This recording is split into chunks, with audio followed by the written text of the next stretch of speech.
prodi S2. Kedepannya kita akan membuka prodi-prodi yang lain pada level sarjana, magister maupun doktoral, baik kelas reguler maupun kelas internasional. Semua ini dilakukan agar FEBI dapat merespon kebutuhan pasar. Yang kedua, penguatan dan pengembangan mutu akademik melalui perbaikan terus-menerus sistem belajar dan penelitian-penelitian yang bermutu yang tentunya up to date. Selain itu, kami mendorong penerbitan buku dan artikel-artikel di jurnal-jurnal internasional yang terindeks Scopus, WOS, dan SINTA dengan memberikan reward yang jumlahnya akan terus bertambah. Yang ketiga, penguatan kualitas dan peningkatan kapasitas sumber daya manusia. Selain terus meningkatkan kualitas sumber daya manusia yang dimiliki, FEBI juga secara bertahap akan merekrut sumber daya manusia yang baru yang tentunya unggul untuk memenuhi kebutuhan penggunaan prodi-prodi yang baru. Yang keempat, peningkatan sarana dan prasarana. Orientasi ke depan, pengembangan dan peningkatan sarana dan prasarana akan dikemas oleh FEBI dalam bingkai Sustainable Development, yaitu pembangunan yang berkelanjutan, yang ramah terhadap alam dan inklusif untuk semua orang. Yang kelima, memperkuat dan mengembangkan kerjasama dengan instansi dan perguruan tinggi, baik di dalam negeri maupun luar negeri. Di dalam negeri, kita sudah berhasil bekerja sama dengan berbagai lembaga. Dapat disebutkan diantaranya adalah Bursa Efek Indonesia, OJK, Bank Indonesia, beberapa bank BUMN seperti Bank Mandiri Syariah, KNEKS, OSO Securities, Generali, dan Pegadaian. Di luar negeri, kita juga sudah berhasil menjalin kerjasama. Dapat disebutkan diantaranya, misalnya UKM, IIUM Malaysia, UBD Brunei Darussalam, dan akan terus diperluas untuk memperkuat jaringan. Saat ini kami sedang merintis student exchange dan double degree. FEBI UIN Sunan Kalijaga untuk bangsa, FEBI UIN Sunan Kalijaga mendunia. You got me, baby, I got your back. Looking at you, thinking about all of the ways that you know me, I can't get enough. We got the future burning the past, good and the bad, making it last. We are what I want and I want what I already got. When you come through the room, I know that you know if you fall, I will be there. Let's light up like the moon. Yeah, we take it off, make it even brighter. That's what I like about you. Hey, that's what I like. Tell me what you gonna do. Know that I want you, want you. You know that I do. That's what I like about you. Hey, that's what I like. When you put me in the mood. Hey, that's what I like about you. That's what I like about you. That's what I like about you. That's what I like about you. Host, saya minta izin sebelumnya untuk menyambut pemateri kita, narasumber. Sudah hadir bersama kita Bapak Herwin Bustaman MBA, Direktur Bank Permata Syariah. Selamat datang Bapak, terima kasih atas kehadirannya. Kemudian juga telah hadir bersama kita Ibu WD2, Ibu Dr. Sunaryati. Terima kasih juga Ibu atas kehadirannya. Saya bersama panitia sedang menunggu kehadiran Bapak Wakil Dekan 1, Bapak Dr. Misnen Ardiansyah. Apakah beliau sudah hadir?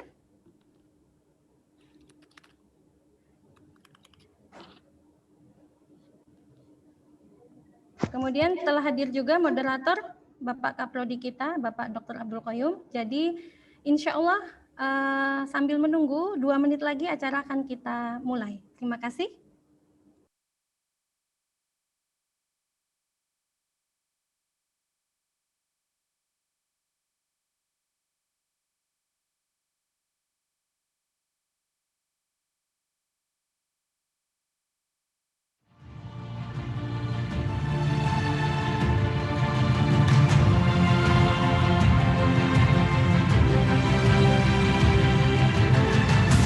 Terima kasih atas kepercayaan pemerintah, atas kepercayaan Pak Rektor dan Kementerian Agama yang telah memberikan kesempatan bagi Fakultas Ekonomi dan Bisnis Islam untuk memiliki gedung tersendiri sebagai satu proses pembelajaran, sehingga kami berharap dengan adanya gedung ini dapat meningkatkan kualitas akademik dan keberhasilan dalam proses pembelajaran.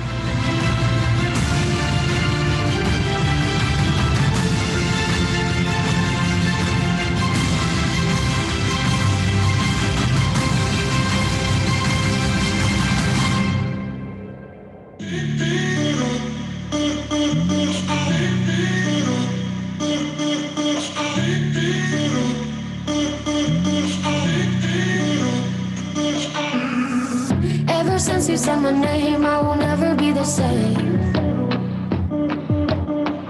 Can't believe what I became when you got into my brain. I know I should stay awake to the way you play, yeah. But every night the lines getting blurred and I fall for your word. No, so let's not talk too much. Please don't call this love. I get my hopes up for you. Oh, you never mean the things you say. Oh, you never mean the things you say. So hush, don't you bother. Don't mess up another. Oh, you never mean the things you say. Oh, you never mean the things you say. So hush, don't you bother. Don't mess up another.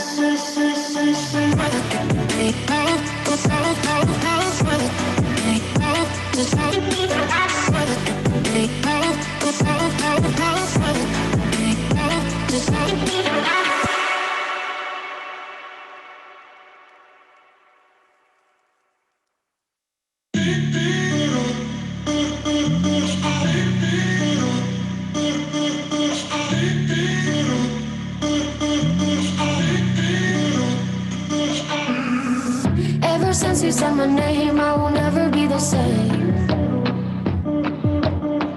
Can't believe what I became when you got into my brain. I know I should stay awake to the way you play, yeah. But every night the lines getting blurred and I fall for your word. No, so let's not talk too much. Please don't call this love. I get my hopes up for you. Oh, you never mean the things you say. Oh, you never mean the things you say. So hush, don't you bother. Don't mess up another. Oh, you never mean the things you say. Oh, you never mean the things you say. So hush, don't you bother. Don't mess up another.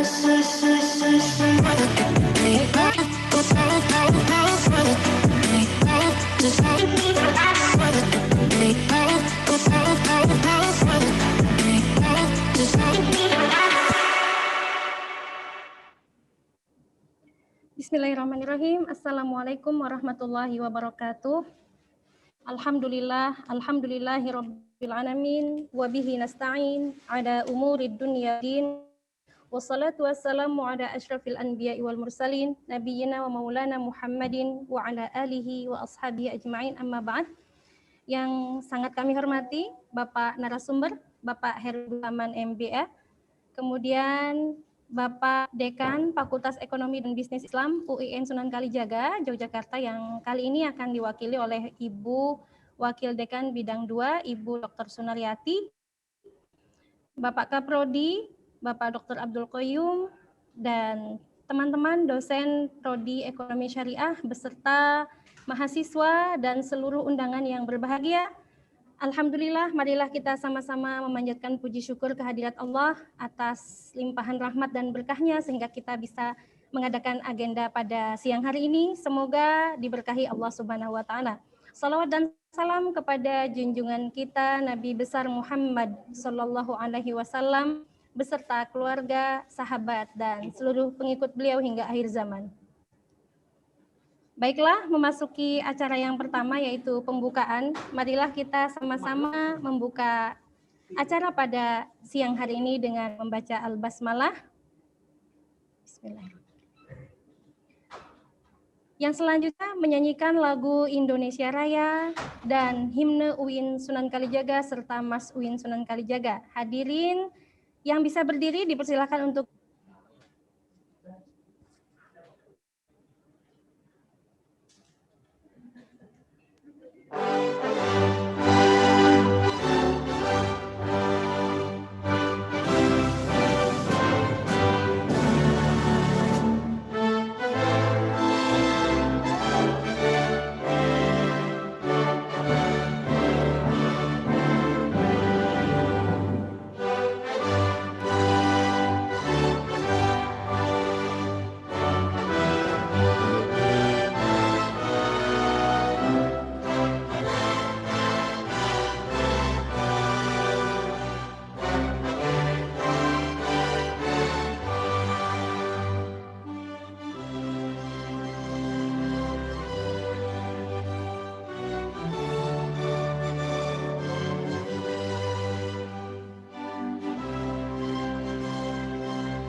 Mahasiswa UIN sudah dari jaga membangun citra diri bina, mendalami agama luaskan cakrawala seiring kemajuan ilmu dunia dan mendalam studi cermat menalih sajikan buah karya Islami akan datang sukses tanpa perjuangan tidak menjalani dengan seksama tingkatkan ibadah pegangi amanah mahasiswa UIN sejahtera kibarkan bendera UIN jaya.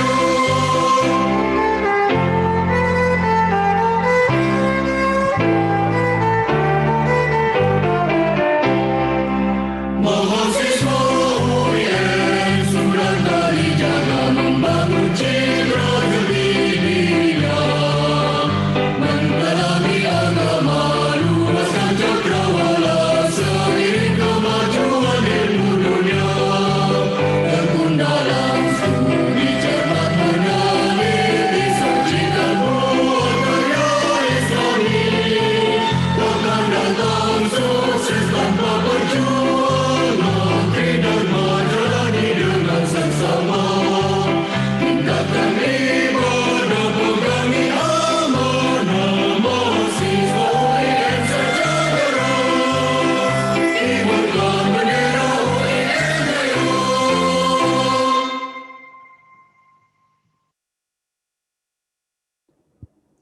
Dipersilahkan duduk kembali.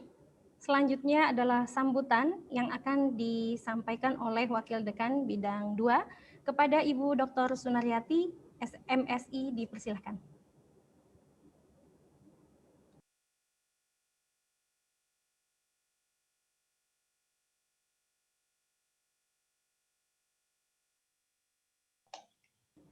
Ya, terima kasih Mbak Moderator, Lailati Syarifah LC. Assalamualaikum warahmatullahi wabarakatuh. Alhamdulillahirabbil alamin wassalatu wassalamu ala asrofil anbiya'i wal mursalin wa ala alihi washabihi ajmain amma ba'du. Yang pertama yang saya hormati Bapak narasumber, Bapak Herwin Bustaman MBA yang saya hormati. Terima kasih sudah berkenan rawuh di acara Academic Recharging dari Prodi Ekonomi Syariah, Fakultas Ekonomi dan Bisnis Islam UIN Sunan Kalijaga, Yogyakarta. Yang saya hormati Bapak Kaprodi ES yang kita banggakan Bapak Dr. Abdul Qoyum, dan juga teman-teman dosen ES dan para mahasiswa sekalian. Senang sekali rasanya pada pagi hari ini bisa bertemu secara virtual dengan Bapak-bapak dan rekan-rekan mahasiswa sekalian. Yang pertama, saya ingin menyampaikan permohonan maaf dari Bapak Dekan tidak bisa hadir membersamai acara Prodi ES pada siang hari ini dikarenakan beliau sedang berada di luar kota, sedang ada tugas di luar kota. Yang kedua, kami dari pihak fakultas merasa sangat senang sekali dan sekaligus bangga dengan kegiatan-kegiatan yang sudah dilakukan oleh rekan-rekan di Prodi yang pada siang hari ini mengambil tema Bank Syariah dan Ekonomi Nasional. Tema yang sangat menarik saya rasa, dan juga dari narasumber yang memang expert di bidangnya. Seperti kita tahu, pandemi COVID-19 ini memang menimbulkan dampak di berbagai bidang. Nah, yang ke perekonomian nasional secara umum, tetapi juga barangkali pada sesi siang hari ini akan disampaikan bagaimana posisinya Bank Syariah dalam kondisi kita yang seperti sekarang ini. Dapat kami sampaikan juga Pak Herwin bahwa nampaknya kegiatan ES ini adalah satu rangkaian kegiatan academic recharging, jadi bersifat serial seperti itu. Kalau tidak salah hitung, saya agak mengikuti kegiatan teman-teman di Prodi. Ini adalah seri yang ketiga dari 4 seri ya kalau tidak salah. Jadi ada beberapa seri dan kali ini adalah sesi yang ketiga. Terima kasih sekali atas perkenannya. Selamat berwebinar. Saya akan mengikuti secara tutup kamera ya Mbak Latis. Ada beberapa ini yang harus saya kerjakan, saya akan membersamai tetapi barangkali off video untuk beberapa saat. Terima kasih. Monggo, wassalamualaikum warahmatullahi wabarakatuh. Waalaikumsalam warahmatullahi wabarakatuh. Terima kasih Ibu WD2 atas sambutannya. Selanjutnya acara inti yaitu Academic Recharging Department of Syariah Economics. Kepada moderator Bapak Dr. Abdul Qayyum, kami persilahkan untuk memimpin acara. Kepada beliau kami persilahkan. Baik. Assalamualaikum warahmatullahi wabarakatuh. Alhamdulillah wassalatu wassalamu ala Rasulillah Muhammad bin Abdullah wa ala alihi wa ashabihi wa mawalah wa man tabi'ah wa man iktadah. Yang kami hormati Bapak Herwin Bustaman, Direktur Unit Usaha Syariah Bank Permata. Selaku narasumber pada siang hari ini yang kami hormati Pak Dekan beserta Ibu WD2 ya, beserta seluruh pimpinan Fakultas Ekonomi dan Bisnis Islam Sunan Kalijaga Jakarta. Langsung saja mungkin biar tidak terlalu banyak babi bu ya. Jadi kami sampaikan bahwa acara pada siang hari ini kita akan membahas tentang Bank Syariah dan Ekonomi Nasional. Narasumber pada siang hari ini adalah Pak Herwin. Ya mungkin saya sedikit menyampaikan CV beliau. Jadi kalau kita membaca CV beliau pasti kita akan banyak termotivasi ya, akan kita banyak terinspirasi. Saya yakin mahasiswa. Jadi Pak Herwin Bustaman ini merupakan saat ini Direktur Unit Usaha Syariah Bank Permata, atau kita biasa nyebutnya Bank Permata Syariah, kira-kira begitu. Kemudian sebelumnya beliau merupakan Direktur Unit Usaha Syariah di HSBC, Hong Kong and Shanghai Banking Corporation Indonesia tahun 2011 sampai 2013. Kemudian beliau pengalaman beliau juga luar biasa karena beliau sudah menjelajah ke Timur Tengah dan banyak negara. Beliau pernah menjadi senior manager di HSBC Uni Emirat Arab. Kemudian pernah juga menjadi di Singapura ya. Di Singapura juga pernah menjadi Head of Product Management and Proposition di Bank Al Bilad Saudi Arabia tahun 2008 sampai tahun 2010. Itu beberapa profil yang sangat menarik. Beliau lama berkecimpung di dunia perbankan syariah dan saya kira ini sangat luar biasa. Beliau memperoleh gelar pendidikan beliau S1 di Australia di University of Southern Queensland. Kemudian beliau tahun 94 dan beliau meraih menempuh program Master MBA di International Islamic University Malaysia tahun 2005. Ya, saya kira itu profil dari Pak Herwin Bustaman. Langsung saja, Pak Herwin, kami persilahkan untuk menyampaikan pemaparannya mungkin sekitar 30 menit, Pak. Monggo. Oke, ya terima kasih. Assalamualaikum warahmatullahi wabarakatuh. Yang saya hormati Wakil Dekan Bu Sunaryati, yang saya hormati dan ini sebenarnya guru saya juga, panutan saya ini Dr. Abdul Qayyum. Jadi saya semestinya saya yang belajar dari Dr. Abdul Qayyum, bukan saya yang ngasih ini. Gitu. Tapi saya banyak sekali mendengar cerita beliau dari teman-teman dari IIUM ya. Ini terima kasih juga tentunya yang saya sayangi juga adik-adik semua yang mahasiswa di Universitas Islam Sunan Kalijaga Yogyakarta. Ini terima kasih atas kesempatannya. Mungkin saya akan cerita dulu ya sejarah berdirinya perbankan syariah itu sendiri ya. Memang berdiri sejak tahun 91, diawali oleh muamalat. Setelah 30 tahun memang market share di perbankan syariah itu masih di 6,1 per data Juli 2020. Pertanyaannya kenapa masih kecil ya gitu.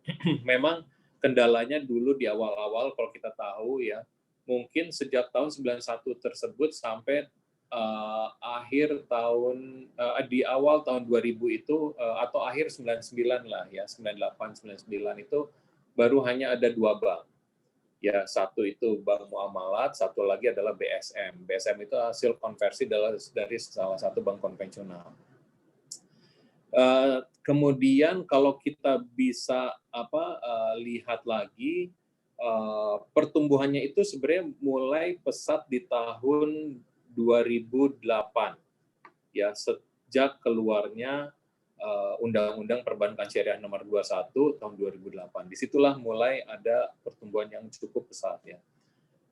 Dan kemudian di tahun 2009 itu keluar revisi PPH nomor 42 ya tahun 2009. Di sana undang-undang membuat level playing field untuk perbankan syariah dengan perbankan konvensional. Sebelum adanya undang-undang revisi PPH tersebut ya, selalu ada isu mengenai double taxation ya antara transaksi syariah dengan konvensional. Karena kalau di syariah kan selalu ada underlying-nya. Apakah itu dalam bentuk jual beli, sewa menyewa dan sebagainya. Nah, di situ menjadi objek pajak ya. Jadi makanya kita lihat pertumbuhan syariah sampai tahun 2009 itu masih tersendat lah ya. Tapi setelah itulah kita lihat pertumbuhannya sangat pesat sekali gitu ya. Nah, yang menarik justru ada kalau di keuangan syariah, selain perbankan ada juga pembiayaan ya atau multi finance, ada asuransi, kemudian ada DPLK atau dana pensiun, kemudian juga obligasi korporasi. Market share itu di antara yang lain itu memang berkisar di antara 7%-an sampai 6%-an. Paling kecil itu adalah asuransi. Asuransi itu mungkin kurang dari pensiun, dana pensiun. Dana pensiun itu hanya 0,6% market share syariah di antara semua dana pensiun. Nah, yang menarik justru ada dua di industri keuangan syariah ini. Yang market share-nya itu di atas 14%. Yang pertama adalah reksadana, ya sekitar 14,4% market share syariahnya. Yang satu lagi adalah obligasi pemerintah, itu sekitar 24,1%. Nah, pertanyaannya kenapa dua ini sangat-sangat besar gitu ya? Kita lihat kalau reksadana itu memang ada insentif atau ada dukungan yang kuat dari OJK. Ya, di mana untuk reksadana yang investasinya 100% ke luar negeri hanya diperbolehkan kalau reksadana tersebut dalam bentuk syariah. Yaitu makanya kita lihat pertumbuhannya dia sekarang market share-nya, dan itu kalau tidak salah aturannya baru dibuat di tahun 2016. Ya, langsung dia pertumbuhannya bisa sampai ke 14%. Nah, untuk obligasi pemerintah ini pertumbuhannya sejak tahun 2009, sejak dikeluarkannya Undang-Undang Nomor 19 ya mengenai sukuk pemerintah. Ya, di sanalah kita lihat pertumbuhannya sampai sangat pesat. Sekarang market share-nya sekitar 24%. Nah, sekarang pertanyaannya tadi Bu Sunarti ya sempat menyinggung sedikit mengenai pandemik ya. Di pandemik ini kalau kita lihat pertumbuhan antara perbankan konvensional sama perbankan syariah, ternyata alhamdulillah selama pandemik ini ya kita melihat data per Juli tahun 2020 ini dibandingkan Juli tahun lalu, perbankan syariah masih tumbuh double digit. Ya, total perbankan syariah itu tumbuhnya sekitar 10%, konvensional hanya tumbuh di 5,7%. Ya, ini menunjukkan bahwa walaupun pandemi ini terbukti bahwa syariah itu masih bisa tumbuh. Ya, memang kebutuhan realnya itu masih ada. Itu yang kita bisa simpulkan. Kalau dari pembiayaan juga kita masih tumbuh double digit 10%, kalau konvensional itu hanya sekitar 1,7% atau di bawah 2%. Untuk pendananya juga sama, kita 9%-an ya. Kalau di konvensional itu mungkin hanya sekitar 8%. Nah, yang menarik justru dari segi laba. Laba itu di perbankan syariah itu masih tumbuh sekitar 2%, padahal konvensional kontraksi hampir 20%, jadi minus 20%. Nah, di sini makanya kita lihat bahwa ada nilai-nilai yang memang syariah itu bisa bisa survive di masa-masa pandemik ini gitu. Nah, mungkin kita lanjutnya adalah mengenai tadi kita masuk ke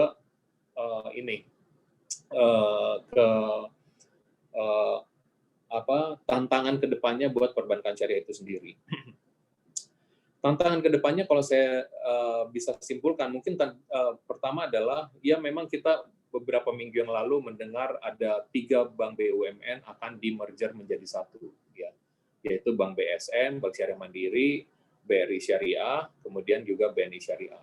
Setelah di-merger ini, bank ini bisa menjadi yang asalnya BSM itu mungkin top 15 banks lah ya, di antara semua bank-bank yang ada di Indonesia. Tapi setelah hasil merger ini, bank hasil merger tersebut bisa menjadi top 7 bank, kalau tidak salah ya. total asetnya menjadi 225 triliun ya.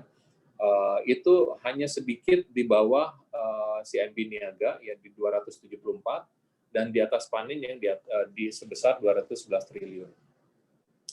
Nah, cuman ya itu tantangannya ke depan setelah merger ini ya, bank syariah ini perlu ada counterpartnya, ada apa namanya? Ada teman mainnya lah istilahnya ya. Karena bank itu tidak bisa berdiri sendiri. Dia perlu bank besar lainnya untuk bisa misalnya interbank lah, atau misalnya buat sindikasi, atau misalnya buat hedging. Nah, karena itu tantangan ke depannya ya, bagaimana perbankan syariah ini bisa tumbuh lebih pesat dan sehat ya adalah perlunya dukungan pemerintah untuk bisa membantu bank-bank lainnya ini untuk terus tumbuh. Ya, terutama misalnya yang bank buku 1 atau buku 2, kalau di perbankan itu kita ada klasifikasinya, ya dari buku 1, 2, 3, dan 4. Itu dilihat dari modal yang disetor ya. Jadi kalau misalnya buku 1, modal disetor di bawah 1 triliun, buku 2 itu 1-5 triliun, buku 3 itu 5-30 triliun, buku 4 di atas 30 triliun. Ya, nah itu jadi ini yang harus didukung. Kemudian juga unit usaha syariah sebaiknya juga jangan di spin off, karena apa? Karena dengan adanya UUS dari bank buku 4-nya konvensional, berarti UUS tersebut bisa mendukung bank hasil merger tersebut. Mungkin itu aja sih, Dr. Abdul Qayyum, biar kita lebih interaktif ya, jadi bisa kita langsung sambil tanya jawab aja kali ya.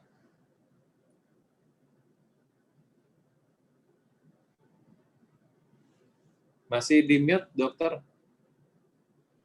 Oh iya.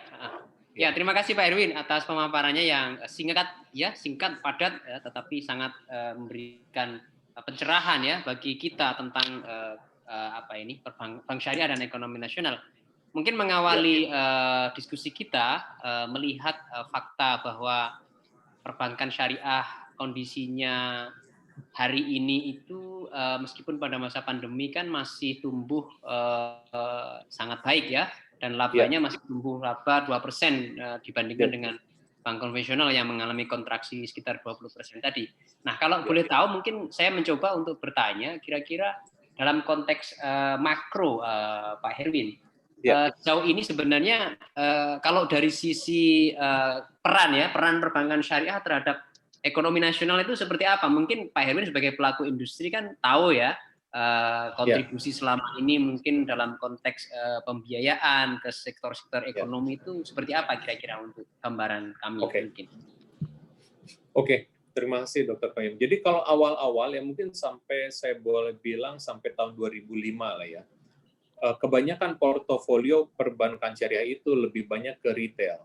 Ya retail itu berarti lebih banyak ke konsumsi sama mungkin ya ada yang untuk produktifnya lah ya lewat SMI atau UMKM. Tapi sejak di tahun 2005 itu ada satu bank ya yang memang fokusnya adalah menggarap BUMN besar ya untuk infrastruktur atau untuk pengadaan inventory-nya gitu ya. Nah, itu di sanalah mulai pertumbuhan dari yang kita sebut pembiayaan kepada korporasi. Ya. Nah, ini mungkin salah satu juga yang kenapa perbankan syariah itu masih tertinggal jauh dibanding konvensional. Kita masih kekurangan expert untuk memberikan pembiayaan ke korporasi. Ya, nah mulai lagi tumbuh itu sejak adanya beberapa sindikasi besar lah ya, sindikasi besar terutama untuk PLN atau untuk jasa marga dan sebagainya itu mulai lagi tumbuh di korporasi. Nah, jadi kalau kita lihat dari portfolio, memang kalau sekarang mungkin dalam komposisi ya, mungkin sekitar hampir 40% itu ke ke konsumsi ya. Kalau di data perbankan itu kan dibagi atas 3 jenis pembiayaan ya. Pertama itu untuk konsumsi, kemudian ada modal kerja dan investasi. Nah, kalau di syariah itu mungkin hampir 45% lah di konsumsi, kemudian di modal kerja itu sekitar 30, sisanya investasi. Itu hampir mirip dengan model yang ada di konvensional juga. Nah, itu yang jadi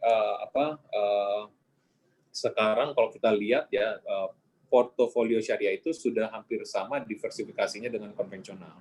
Nah, untuk menjawab yang tadi perannya bank syariah itu ke pertumbuhan ekonomi gitu ya. Kalau saya lihat mungkin bisa kita lihat bahwa kalau di syariah itu memang structure yang paling membedakan adalah kita harus ada underlying-nya. Jadi mau tidak mau kita harus melihat nih kebutuhan mendasarnya apa. Ya, jadi apakah itu untuk misalnya pengadaan barang atau modal kerja atau untuk investasi, itu yang memang membantu kita untuk juga mengenali kebutuhan pembiayaan dari nasabah tersebut. Ya, makanya jadi kita bisa lebih hati-hati lagi memberikan pembiayaan. Gitu sih, Dr. Koyum. Oh iya. Ya, baik Pak Erwin. Ya, menyimak tadi itu saya sempat menangkap tentang pertumbuhan yang stagnan ya dari bank syariah ya. Kira-kira ini pertanyaannya mungkin mungkin tadi sudah disinggung juga ya Pak Erwin ya. Sebenarnya faktor mendasar apa kira-kira membuat bank syariah itu tumbuhnya agak stagnan, Pak Erwin? Karena kan sebenarnya ya kira-kira apa Pak yang paling mendasar ya? Oke. Ya mungkin gini, sebelum adanya POJK tahun 2016 dan yang terbaru ini 2019, ada kesulitan untuk perbankan syariah ini, bank-bank syariah untuk memanfaatkan network ya atau infrastruktur yang ada di induknya. Ya, nah karena kesulitan tersebut, bank ini kan perlu ada cabang, perlu ada IT sistem, ATM dan sebagainya kan, Dr. Koyum. Nah, untuk itu kalau mereka tidak bisa memanfaatkan yang punya induknya, kalau mereka harus investasi, mereka akan keluar lebih banyak uangnya. Gitu. Jadi hasil dari return-nya itu bukannya diinvestasikan sebagai modal untuk pertumbuhan lagi, tapi mereka gunakan untuk investasi kepada infrastruktur tersebut. Nah, itu yang jadi kenapa pertumbuhan kita itu. Tapi setelah adanya POJK yang memperbolehkan bank umum syariah ini memanfaatkan infrastruktur induknya, pertumbuhan kita bisa lebih cepat lagi gitu. Dr. Koyum. Nah, itu jadi kenapa kita tahun depan dan beberapa tahun ke depan lagi kita lebih optimis lagi karena dengan adanya POJK tersebut kita bisa memanfaatkan infrastruktur induk untuk bank syariah tersebut. Oke. Ya, baik. Ini ada pertanyaan dari para peserta, Pak Erwin. Ya. Yang pertama dari Mas siapa tadi? Mbak Hilmi. Tentang stigma ya. Ya, ini stigma sebenarnya isu lama ya. Stigma bahwa bank syariah itu masih ada elemen ribanya. Ya itu ya mungkin kira-kira seperti apa? Atau mungkin saya bertanya dari sudut pandang pelaku perbankan, kira-kira gimana itu Pak Erwin? Nah, ini menarik nih Dr. Koyum. Jadi alhamdulillah Dr. Koyum. Jadi saya itu sempat melakukan research ya, survei kepada nasabah perbankan di tahun 2006, kemudian 2018 sama 2019. Di tahun 2006 ya, ini sebenarnya waktu itu ada Karim Business Consulting di tahun 2003 melakukan psychographic segmentation. Ya, dia pilah-pilah nasabah perbankan itu dalam 3 kategori. Pertama adalah yang disebut dengan syariah loyalis. Di tahun 2003 itu hanya 1%. Di spektrum yang sebelah kanannya lagi ya itu adalah namanya conventional loyalis. Itu sekitar 25%. Definisi dari syariah loyalis itu adalah orang-orang yang maunya hanya syariah. Di sisi lain, konvensional loyalis hanya maunya konvensional aja. Nah, tapi yang menarik ada 74% itu indifferent, atau kalau di istilah politiknya masa mengambang.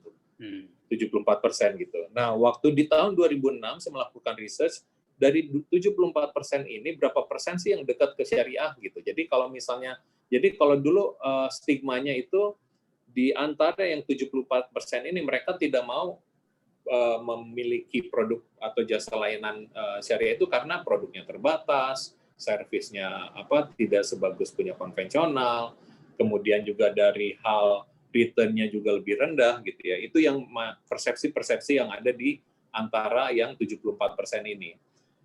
Kami melakukan survei di tahun 2006. Kalau misalnya produknya like for like ya sama antara konvensional dengan syariah in terms of return, in terms of service, berapa persen sih yang mereka mau ambil produk syariah? Ternyata hampir setengahnya, Dr. Koyum. Setengahnya itu akan switch. Nah, itu yang memang premis yang harus kita deliver. Ini nanti saya menjawab pertanyaan tadi ya, mungkin agak panjang karena biar saya jelaskan ininya ya, situasi di mindset di nasabah perbankan. Yang menarik adalah di tahun 2018 atau 2019 lah yang terbaru. 2019 itu yang syariah loyalisnya itu sudah hampir 6%, jadi tumbuh. Kemudian yang closer to syariah itu 42%. Kemudian yang dari yang closer to syariah itu 42%, closer to konvensional itu hanya sekitar 30%. Nah, sisanya itu adalah konvensional loyalis. Jadi yang konvensional loyalis itu makin berkurang. Nah, jadi sebenarnya menjawab tadi pertanyaannya adalah begini. Memang ada stigma atau di sisi lain yang di syariah loyalis itu ada yang beranggapan bank syariah itu masih tidak syariah. Ya, itu persepsi yang ada di antara yang 6% tersebut. Tapi di sisi yang lain ada yang beranggapan bahwa saya nggak mau karena produknya terbatas atau return-nya lebih rendah atau misalnya servisnya kurang gitu. Nah, jadi salah satu tantangan buat perbankan syariah adalah bagaimana kita bisa meyakinkan bahwa produk kita memang sama bagusnya sama konvensional, tapi syariah compliant. Gitu. Nah, untuk menjawab stigma tadi, saya mungkin bisa jawab karena gini, kami itu diaudit bukan oleh internal audit saja, Dr. Koyum, kita diaudit atau direview oleh DPS karena kewajiban DPS melakukan review setiap 6 bulan dan laporan itu dikirimkan ke OJK. Selain itu juga OJK melakukan audit untuk memastikan bahwa aspek-aspek syariah tersebut dijalankan dengan benar. Ya, jadi selain ada tanggung jawab internal ya sampai ke level komisaris, kemudian ada tanggung jawab DPS ya, dan juga ada peran DPS dan juga peran OJK untuk memastikan bank-bank syariah ini dijalankan sesuai dengan prinsip-prinsip syariah. Demikian Dr. Koyum. Oke, terima kasih Pak Erwin. Langsung ke pertanyaan berikutnya, ini banyak sekali pertanyaan ini Pak Erwin. Tadi Pak Erwin kan menyampaikan tentang performa daripada bank syariah ini lebih bagus atau ya. Nah, ada pertanyaan dari Mbak Nur Pasila. Kenapa kok bank konvensional itu pada masa pandemi ini cenderung kinerjanya lebih jelek dibandingkan syariah? Nah, ini mungkin menarik ya. Mungkin kita bicara tentang industri perbankan syariah itu compare to konven itu seperti apa sebenarnya? Gitu. Iya. Nah, jadi sebenarnya pertama itu kalau saya sih lihat karena memang di syariah itu kita memang melihat underlying transactions-nya. Jadi harus jelas, benar-benar jelas. Ini peruntukannya untuk apa, bahkan struktur yang tepat untuk pembiayaan tersebut baru kita berikan. Nah, jadi bukan hanya kasih langsung uangnya. Nah, tapi ada sebenarnya memang faktor utama kenapa di konvensional terkena imbas COVID-19 ini paling besar. Kalau kita lihat dari laporan BPS yang per kuartal 2 tahun ini, disebutkan ada 3 industri yang memang kena imbas paling besar, yaitu perhotelan, penerbangan, dan pariwisata. Nah, ini 3 industri ini di syariah itu memang terbatas, karena kalau perhotelan kita kan persyaratannya lebih ketat kan. Kalau tidak memiliki sertifikasi halal, paling tidak misalnya non halal income-nya tidak boleh lebih dari berapa persen. Nah, kadang-kadang hotel-hotel itu tidak bisa memenuhi persyaratan tersebut. Penerbangan kami tidak punya expert di industri untuk melakukan kredit analisis terhadap airlines dan sebagainya. Itu juga telah menguntungkan industri perbankan syariah sebenarnya. Yang ketiga mengenai pariwisata, sama juga pariwisata gitu. Jadi ketiga industri itu yang terkena imbas paling besar dari pandemik ini, portofolionya atau exposure-nya di perbankan syariah itu lebih rendah dibandingin konvensional. Mungkin itu kali jawabannya Dr. Qayyum. Iya, sangat menarik saya kira. Ya, jadi Iya. dari dua sisi ya, Pak Herwin ya, dari sisi mungkin memang struktur pembiayaan syariah itu harus ada underlying asetnya. Jadi dari sini mungkin ya membuktikan bahwa Islamic finance itu, Islamic banking itu ya memang cenderung tidak menimbulkan bubble ya. Sehingga transaksinya itu basisnya adalah ada underlying transaction-nya harus jelas. Betul. Kemudian yang kedua dari sisi debitur sendiri, karena memang ternyata bank syariah tidak masuk ke industri yang dampaknya paling kena dampak dari pandemi ya, perhotelan, kemudian pariwisata dan penerbangan gitu ya. Ya saya sangat menarik ini ya. Baru denger ini saya Pak Erwin ini. Ya, kemudian berikutnya dari ada pertanyaan begini terkait dengan merger, Pak Erwin. Kira-kira dampak merger ke depan ini menurut prediksi dari Pak Erwin sebagai Direktur Bank Syariah ini, bagaimana ya dampaknya terhadap industri perbankan syariah? Ya, nah itu. Kalau saya sangat positif ya, karena dengan adanya bank besar ya, bank tersebut bisa menjadi anchor bank untuk bank-bank syariah lainnya. Gitu ya. Jadi kalau misalnya let's say ada proyek-proyek pemerintah yang besar-besar, mereka yang bisa misalnya compete untuk dapat mandate-nya dari BUMN tersebut ya. Nah, nanti baru yang bank-bank lainnya bisa ikut gitu. Nah, itu jadi kalau saya melihat banyak sekali positifnya dengan hasil merger bank BUMN syariah tersebut ya. Nah, cuman ya tadi saya sampaikan di awal bahwa bank tersebut tidak bisa berdiri sendiri. Kalau kita lihat di konvensional, bank buku 4 itu kalau tidak salah ada sekitar 7 atau 8 bank gitu ya. Bank buku 3-nya itu mungkin ada sekitar 10 atau 15-an ya. Nah, ini hasil merger pun itu mungkin masih di kategori buku 3 bank hasil merger ini. Kecuali nanti kalau misalnya BTN pun masuk ke bank hasil merger tersebut dan ada penambahan modal sedikit, mungkin bisa jadi ke bank buku 4. Tapi tidak mungkin bank hasil merger tersebut hanya berdiri sendiri, karena kan bank syariah dia hanya bisa melakukan interbank, melakukan sindikasi atau hedging itu dengan bank-bank syariah lain gitu. Nah, itu yang saya bilang bahwa tantangan ke depannya ya bagaimana bank-bank syariah lainnya itu bisa tumbuh besar dan bisa paling tidak menjadi bank buku 3 atau buku 4 gitu. Itu sih Dr. Qayyum. Ya, baik Pak Erwin. Berarti merger positif ya, Pak Erwin ya? Positif ya. Ya. Tapi begini, ada dari pertanyaan dari sisi strategic view, ini ada yang bertanya begini. Saya tidak tahu siapa yang bertanya ini karena sudah tertutup di kolom chat saya. Nama penanya saya agak tertutup. Mungkin kayaknya Pak Izra ini dugaan saya ini. Ya. Ini bertanya begini, jadi bagaimana Permata Syariah melihat dalam konteks merger ya, ada bank merger. Permata Syariah ini menganggap itu ya kira-kira sebagai kompetitor atau sebagai partner, atau bank-bank syariah lain itu partner atau kompetitor Pak Erwin. Kalau kemudian sebagai kompetitor ini apa yang membedakan Bank Permata Syariah dibandingkan dengan bank syariah lainnya? Yang pertama, yang kedua dalam konteks merger apakah mungkin gini bahasa kasarnya, Permata Syariah apa enggak khawatir kalau ada bank syariah sebesar itu, kira-kira begitu. Nah, kalau kemudian ada merger terjadi, kira-kira apa yang dilakukan oleh Permata Syariah untuk meningkatkan customer retention and customer loyalty dari pada Permata Syariah? Oke. Wah, bagus itu pertanyaannya bagus banget tuh. Berhak untuk dapat hadiah. Nah, jadi gini, kalau saya lihat gini, dari perbankan ya, kalau kita lihat secara industri perbankan aja sendiri gitu ya, maksudnya perbankan konvensional dan syariah itu ternyata penetrasinya di market itu hanya 49%, Dr. Qayyum. Jadi masih ada 51% yang belum punya rekening di bank.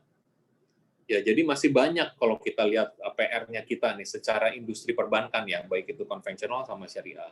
Kalau syariah apalagi, syariah itu hanya 6% dari total industri perbankan di Indonesia. Jadi PR-nya kita memang masih besar gitu. Jadi kalau kami selama di asosiasi pun kita tidak melihat bahwa bank lain itu sebagai kompetitor, malah kita melihat sebagai teman untuk bisa tumbuh bareng gitu. Dan kita juga melihat memang ada expertise-nya kayak misalnya BUMN, kayak BSM itu mungkin lebih jagonya di korporasi.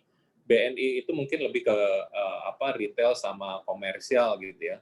Kemudian BRI mungkin lebih ke retail sama mikro lah gitu. Nah itu jadi ada expertise-nya masing-masing tuh.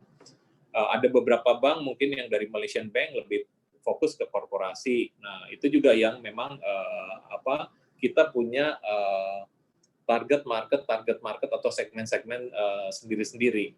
Ya, kalau di Permata, alhamdulillah kami main di korporasi, komersial, sama di retail. Kalau di retail ini justru kami mungkin bank pertama yang meluncurkan Syariah Super App tahun lalu. Ya, Syariah Super Apps ini kita bisa buka rekening hanya dengan cara download apps-nya Permata Mobile X, terus buka rekening tanpa ke cabang gitu. Jadi tinggal foto KTP, KYC-nya juga langsung lewat aplikasi tersebut, udah bisa punya rekening besokannya. Gitu, itu yang memang kami yang pertama di Indonesia, bahkan mungkin di dunia sih. Demikian Dr. Koyum. Oke, baik Pak Erwin. Mungkin pertanyaan berikutnya ini dari Pak Choi ya, dari Pak Choi ini mungkin Pak Choi menanyakan konteks pembiayaan dari Permata Syariah misalnya terhadap UMKM atau ya kira-kira apa yang membedakan karakter daripada Permata Syariah dengan bank yang lain, Pak Erwin kira-kira? Ya, oke. Terima kasih. Nah, kalau di Permata itu kami mungkin kalau dilihat dari ininya ya, karena dulu Permata ini dimiliki oleh Standard Chartered sama Astra. Ya, jadi memang kalau dilihat portofolionya lebih banyak korporasi, tapi juga kita punya portfolio komersial, terus SME sama retail. Ya, retail juga kami cukup besar karena ya itu Astra juga banyak bermain di retail gitu. Jadi yang membedakan kami mungkin dari bank-bank syariah lainnya, kami menyediakan hampir semua fasilitas kecuali UMKM yang mungkin belum punya di kami nih. Gitu, itu yang memang masih homework lah ya, pekerjaan rumah yang harus kita lengkapi itu. Tapi kalau dari itu misalnya untuk pembiayaan yang besar-besar untuk proyek-proyek PLN atau jasa marga atau apa, kami bisa memberikan pembiayaan tersebut gitu. Ke retail juga kita bisa, lewat digital juga kita bisa gitu. Jadi lebih kepada itu sih, complete product suite atau product offering yang ada di kami. Oke, baik, makasih Pak Erwin. Nah, ini pertanyaan berikutnya mungkin ini ya, Pak Erwin kan punya banyak pengalaman tuh ya di Singapura, di Uni Emirat Arab atau di Saudi Arabia. Dalam konteks perbankan syariah, kira-kira apa sebenarnya yang membedakan ya di Indonesia dengan di negara-negara tersebut, Pak Erwin? Nah, kalau kita bandingkan di Saudi, UAE, Malaysia, sama Singapura juga sempat punya Islamic Bank of Asia kan. Cuman akhirnya mungkin saya nggak tahu kabarnya terakhir apakah ditutup atau tidak gitu. Mereka fokusnya memang ke korporasi, Dr. Koyu. Ya, dan kebanyakan memang lebih banyak government project-nya.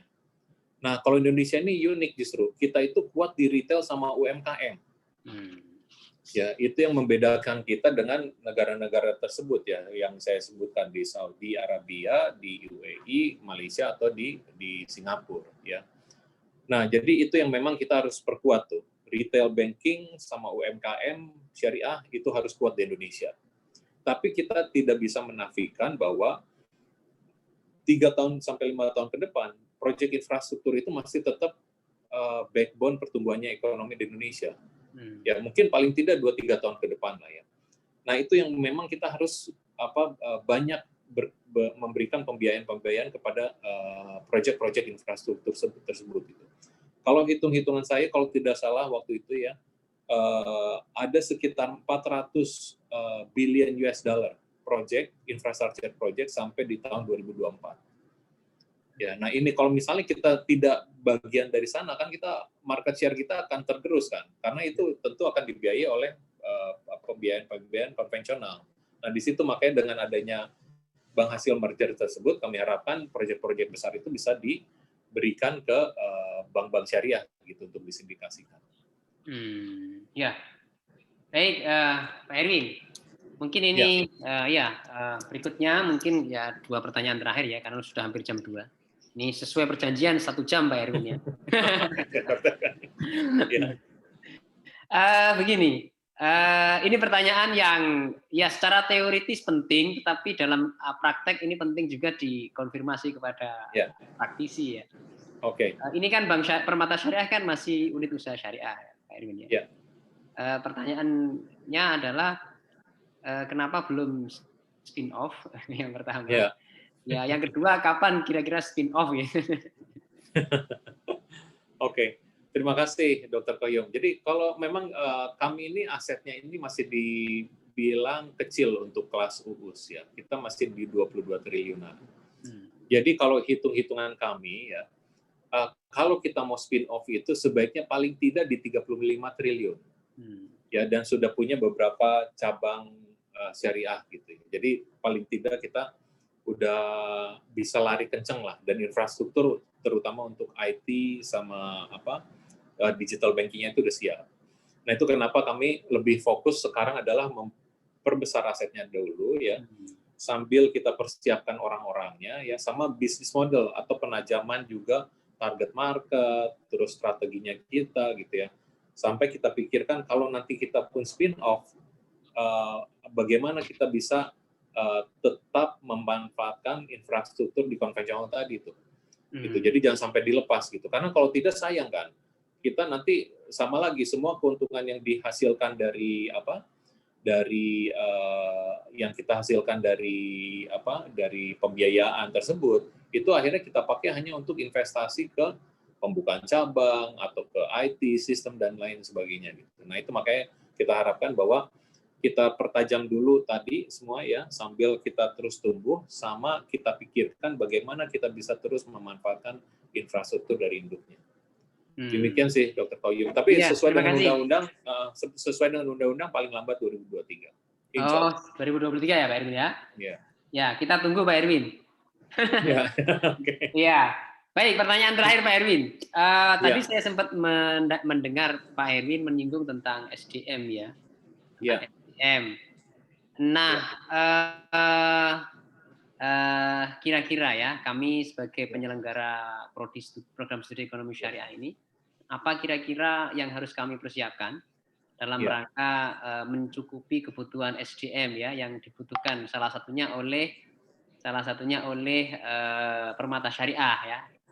Kira-kira apa, Pak Erwin? Apakah kami harus mengcombine dengan perkembangan IT atau ada hal tertentu yang harus kami tingkatkan yang berdasarkan pengalaman Pak Erwin itu mengganggu atau kurang mendukung Pak Erwin dalam menerima SDM daripada program-program studi ekonomi syariah, misalnya prodi kami ekonomi syariah.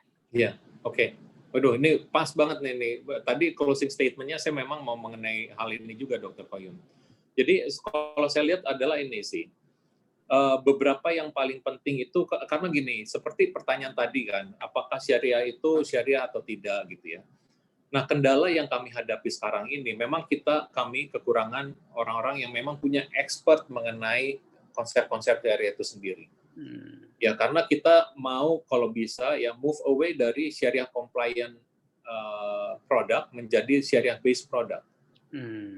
Gitu. Jadi bukan hanya produk konvensional kita bikin syariah, tapi benar-benar bikin produk yang syariah ya, tapi memenuhi kebutuhan masyarakat. Nah, itu yang kita perlukan gitu. Nah, kalau untuk masukan yang saya selama ini hadapi, ini sih general, bukan hanya lulusan dari ekonomi syariah ya. Kekurangannya dari lulusan-lulusan yang ada sekarang ini, tendensinya lulusan tersebut itu lebih banyak mendengarkan sama nunggu perintah. Yang kami harapkan itu mindset-nya justru dia harus dari sejak masuk itu lebih agresif, lebih kayak kalau kita sebut on driver seats gitu. Jadi dia yang memang come up dengan ide-ide sendiri, terus lebih agresif, dia tanya, terus cara komunikasi juga kalau kita ya, komunikasi kan kita malas sekali untuk mengkonfirm balik dengan apa yang disampaikan oleh atasan. Apakah udah benar atau belum nih yang dimaksud gitu. Jangan nanti kita, oh iya Pak, kita kerjain, tahu-tahu udah seminggu kemudian yang dimaksud itu salah. Nah, itu kritikal tuh. Dan itu tipikal kalau misalnya yang fresh graduate seperti itu. Ya, saya dengar dia kita jelasin gitu. Udah jelas gitu. Nah, kita anggap jelas kan. Tapi pas tuh udah jalan, seminggu kemudian ternyata sama gitu. Nah itu jadi itu mindset change itu harus ada tuh, mindsetnya bahwa kita kalau udah siap kerja benar-benar kita kayak yang punya bisnis lah ya, dia mikirin dari A sampai Z terus itu gitu. Tapi nggak usah takut, tanya aja. Kalau misalnya ini jadi jangan nunggu 1 minggu, misalnya nggak ngerti lagi atau stuck, tanya terus ke atasannya. Gitu sih, mungkin tips-tips dari ini sih, Dr. Koyum. Oke, siap. Terima kasih Pak Herwin. Sudah 1 jam ini persis. Ya. Terima kasih Pak Herwin atas pemaparannya, materi yang luar biasa, sharing bersama kami. Para mahasiswa kami sangat bermanfaat karena kita mendengar langsung dari pelaku pasar, pelaku industri, sehingga lebih valid gitu kan. Matur suwun sudah berkenan hadir. Sebelum kita akhiri Pak Herwin, mungkin monggo kami persilakan Pak Herwin menyampaikan sesuatu ya, 1 menit, monggo Pak. Oke, ya terima kasih Dr. Koyum. Jadi buat adik-adik ya, kalau saya sih ya itu pertama ya mindset itu penting sih ya, mindset bahwa kita bukan lagi yang nanti kalau udah lulus suatu saat nanti ya yang hanya duduk menunggu perintah atau ngelihat ada deadline terus kita kerjain deadline gitu, tapi lebih kepada kita yang udah harus lebih proaktif, kita tanya terus udah gitu kita kasih ide, karena perubahan sekarang ini kan cepat sekali kan ya, dengan digital banking ini sesuatu yang 10 tahun lalu belum ada gitu. Ini kan kalau teman-teman semua ya, adik-adik semua kan ini udah dari lahir tuh udah zamannya memang udah main gadget, main handphone kali. Kalau zaman saya tuh handphone tuh masih segede, masih handphone kabel semua, handphone rumah gitu. Sekarang kan ini teman-teman ya, adik-adik semua itu kan yang born and breed in digital era gitu. Jadi jangan takut bahwa masukannya itu sound silly atau apa, padahal justru mungkin yang lebih tahu ya adik-adik semua gitu. Ya jadi nanti kalau waktu udah mulai lulus ya let's just make sure that you are on your driver seats ya, bukan lagi passenger. Karena zaman berubah total ya, pengetahuan orang-orang dulu itu tidak sedetail anak-anak sekarang sih. Itu sih Dr. Koyum. Ya, baik. Matur suwun Pak Herwin. Terakhir saya ingin matur mohon doa Pak Herwin, ini prodi kami akan melakukan akreditasi prodi. Mohon doanya mudah-mudahan lancar dan dapat nilai A. Amin. Ya, matur suwun Pak Herwin atas kehadirannya persis 1 jam. Mudah-mudahan Allah membalas kebaikan dari Pak Herwin. Ya, sudah berkenan hadir pada siang hari ini. Mudah-mudahan Bank Permata Syariah semakin sukses di bawah kepemimpinan Pak Herwin. Dan itu dari kami, kurang lebihnya mohon maaf. Amanah Pak Herwin nanti akan kami tasarufkan segera. Aduh, terima kasih. Iya. Saya juga mohon maaf nih kalau ada yang kurang berkenan. Iya, makasih Pak Herwin. Oke, teman-teman sekalian, matur suwun atas kehadirannya Bu Widi 2, Pak Widi 3 tadi juga hadir. Mohon maaf tadi belum sempat saya sapa. Ibu Sekprodi, Ibu dosen semua yang Bapak Ibu dosen yang berkenan hadir pada siang hari ini. Para mahasiswa baik dari mahasiswa S1 maupun S2, terima kasih. Sekian dari kami, mohon maaf ya. Sekali lagi terima kasih Pak Herwin. Selamat terima kasih. Selalu. Assalamualaikum warahmatullahi wabarakatuh. Waalaikumsalam warahmatullahi wabarakatuh. Ya, izin pamit ya. Ya, terima kasih Bapak. Ya. Baiklah, kita sudah sampai di penghujung acara. Marilah kita sama-sama menutup acara pada siang hari ini dengan membaca Alhamdulillahirrabbilalamin. Saya selaku MC mohon maaf atas segala kekurangan. Semoga acara pada hari ini bermanfaat untuk kita semua, terutama juga untuk pengembangan ekonomi syariah dan Bank Syariah Nasional selanjutnya. Amin ya rabbal alamin. Sekali lagi, wallahul muwaffiq ila aqwamit thoriq. Wassalamualaikum warahmatullahi wabarakatuh.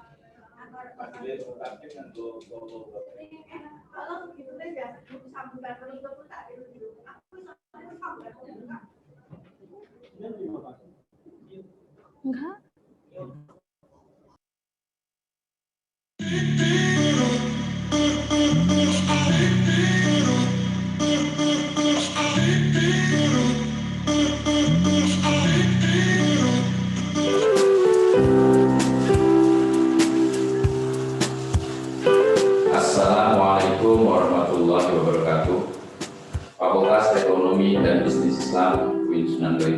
Jakarta berkomitmen mengembangkan kurikulum yang mengintegrasikan ilmu-ilmu umum dengan ilmu keislaman untuk menghasilkan sarjana ekonomi Islam yang memiliki kemampuan global dan berkarakter nasional sesuai dengan slogan WIN, Indonesia kali jaga untuk bangsa, Indonesia kali jaga mendunia.